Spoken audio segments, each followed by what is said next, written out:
Hi guys, today we're going to be talking about perimeter. We're going to find out what perimeter is and how to find the perimeter of an object. First of all, the perimeter is when we measure around the outside edges of any flat object. So if we would measure down the side, down the next side, down the next side, and finally back to where we started, and we add all of those lengths together, and we get the perimeter. How do we find perimeter? Well, we need to measure, as we said, and we're going to use a standard unit of measure. So in America, we use inches. A ruler typically has inches on one side and centimeters down the other side. The same is true of this tape measure.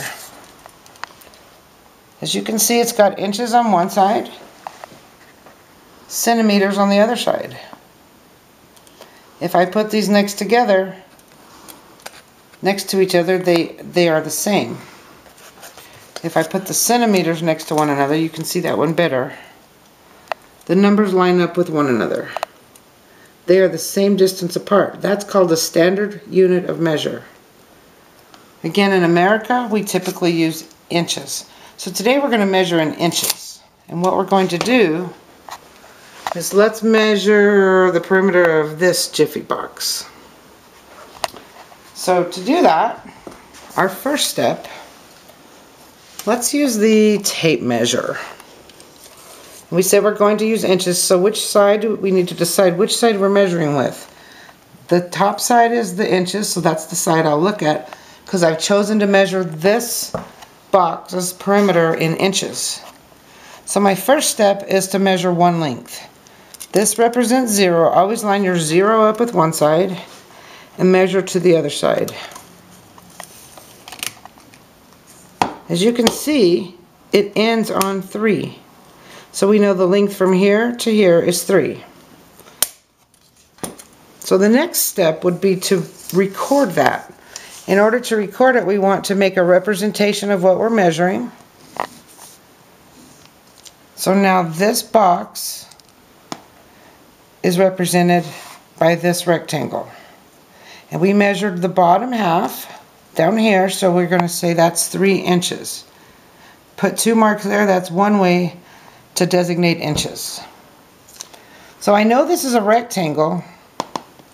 The box is the same on the bottom length as it is on the top, so I don't need to remeasure the top. But just to make sure, let's do it. Let's measure the top and make sure it really is 3. So I line it up, and indeed it's 3 inches. So I've got that right. So now we've measured the bottom and the top sides. Let's measure the other two. So again, I put this on the end, 0 to this edge, that's 5.5 inches. And again, it's a rectangle, so it's the same down here. So I go to my representation,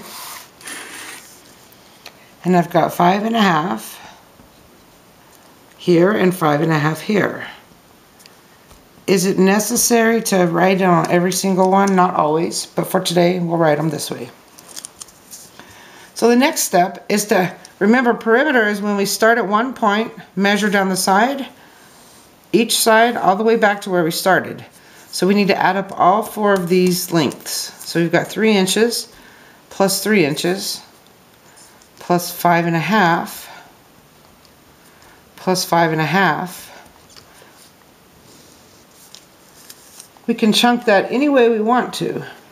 If I want to, I can say that together is 6, these together are 10, and these together are 1. So if I wanted to, I could rewrite this as 6 plus 10 plus 1. And that gives me a total of 17 inches. Or I could have said this half plus this half is 1 and carried my 1. 1 plus 3 is 4, plus 3 more is 7, plus 5 is 12, plus 5 more is 17. And again, I've got 17 inches. So the perimeter of this rectangle, which represents this box, is 17 inches. So tomorrow we'll be measuring several different objects in the classroom. You need to come to class prepared with some sort of question to help us with our learning.